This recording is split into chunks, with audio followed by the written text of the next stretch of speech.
Сәлеметсіздер ме, құрметті әріптестер? Мен Салтанат Нұрекеқызы, бастауыш сынып мұғалімімін. Мен әріптестеріме екінші сыныптағы математика пәні бойынша БЖБ тапсырмасын ұсынамын.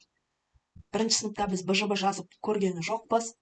Енді балаларға БЖБ тапсырмасын алу үшін мен бірінші БЖБ-ның пробный деп есептедім, яғни сынама түрінде аламын. Өйткені бұл балаларды үйретуге арналған БЖБ болады.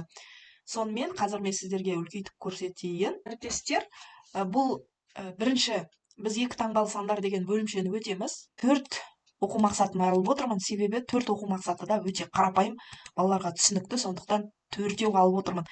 Егер оқу мақсаты қиынырақ болғанда, күрделі болғанда, мен олай 4 мақсат алмас едім. Және бағалау критерийлерін былай алдым. Бағалау критерийлі 100 көлеміндегі сандардың құрылуын біледі, ондықтармен тура санайды деп алдым. Бұл мына бөлім, мына 2, 1, 1, 1, 100-ге дейінгі сандардың құрылу жолын түсіну, 100 көлеміндегі сандарды тура және кері санау, натурал сандардың орнын анықтау деген осы мақсатты орындау үшін осындай бағалау критерийін алдым. Екінші, екі таңбалы сандарды оқу, жазу және салыстыру деген оқу мақсатын орындау үшін осылай алдым. Екі таңбалы сандарды салыстыру деп алдым. Үшінші, екі таңбалы сандардың разрядтық құрамын анықтау, разрядтық қосылғыштарға жіктеу, екі таңбалы сандардың графикалық моделін құру, разрядтық кестені қолдану деген осы екі оқу мақсатына мен санның графикалық моделін оқу, 100 көлеміндегі сандарды разрядтық қосылғыштарға жіктеу деп алдым. Яғни менің мақсаттарым мен бағалау критерийлерін бір-бірлеріне сәйкес келіп тұр. Енді қандай тапсырма алдым? Әдетте бізде бүкіл бұрынғы осы оқу бағдарламасы жиынтық бағалауды ең бірінші рет алғанда мына білесіздер, мынандай PDF программамен келетін осындай 1-90-ға арналған жиынтық бағалау деген осындай тапсырма бар. Біздің әріптестеріміз әлі осыны алып жүр. Енді білесіздер, қазір оқулық 2-ші сыныпқа ауысып кетті, 2-ші сыныптың оқулығы, сондықтан мен бұны алмадым. Мен өзім жаңадан құрастырдым. Сонымен өзімнің құрастырған БЖБ-ма келейін. Бірінші тапсырмада әр бумада неше ондық бар екен анықта деп бердім.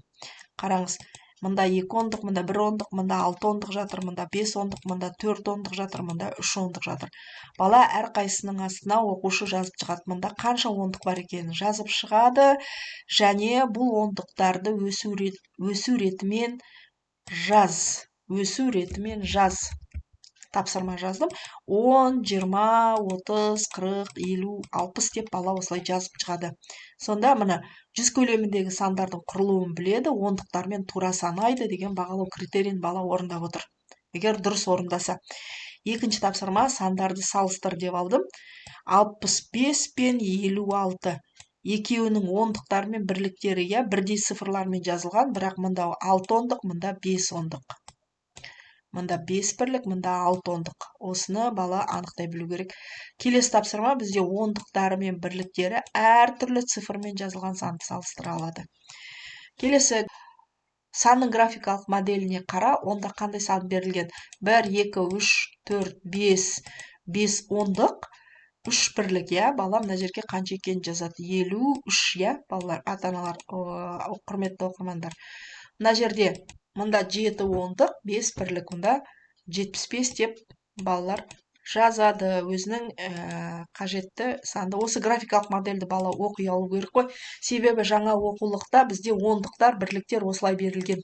Егер жаңа оқулықтың 10-шы бетін алып қаласаңыздар, санның графикалық моделі бізде осылай беріледі. Жасылмен ондықтар беріледі, көкпен бірліктер беріледі. Яғни бала осыны оқи алу керек.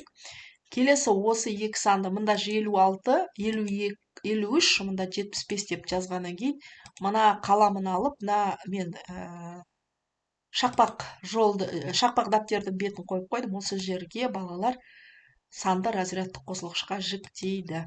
Енді осының бағалау критерийінде өзім жасап шықтым. Бірінші бағалау критерийі 100 көлеміндегі сандардың құрылуын біледі, ондықтармен тура санайды дегенде дескрипторымыз былай болды. берілген бумадағы ондықтар санын анықтайды. 1 балл. Міне мына жерде ондықтарды анықтайды. Оған 1 балл. Ондықтарды өз суретімен жазады. Міне 10, 20, 30, 40 деп жазып шығады. Оған 1 балл. Бұл дескрипторы бірінші тапсырманың. Екінші тапсырма екі таңбалы сандарды салыстырады. Бірдей цифрлармен жазылған екі таңбалы сандарды салыстырады. 1 балл. Жаңағы 65 пен 56 деген естеріңізде болса. Және ондық бірлік разрядтары әртүрлі цифрмен жазылған сандарды, екі таңбалы сандарды салыстырады. Ол бізде қанша мен қанша еді? Ол 47 мен 82-ні салыстырады. Ол жерде бізде 1 балл. Келесі үшінші санның графикалық моделін оқиды, санды разрядты қосылғышқа жүктейді деген үшінші тапсырма, білесіздер. Міне мынау. Бұл жерде дескриптор былай болады. Графикалық модельдегі берілген санды оқиды, жазады. Мысалы, мынаны көргеннен кейін оқи алу керек қой бала. Мына жерде не көрсетіліп тұр? Ондық көрсетіліп, тамда бірлік көрсетіліп. Осыны оқи алады, санды жазады. Ол 1 балл. Және берілген санды разрядты қосылғыш түрінде жазады. Бұл жерге 1 балл. Сонымен 1, 2, 3, 4, 5, 6 балл. Менің тапсырмам 6 балл болды. Құрметті әріптестер, мұғалім жолдастар, бұл жерде мен айтып отырмын, бұл менің пробный сынама, БЖБ тапсырмам. Егер мен бұны 7 балға, 8 балға толтырғым келсе, берілген бумадағы сандар, ондықтар санын мен екеу жасай салуыма болады. 2 балл деп жасай салуыма болады. Өйткені менде байқасаңыздар, мына жерде бір тапсырма емес, бірнеше тапсырма.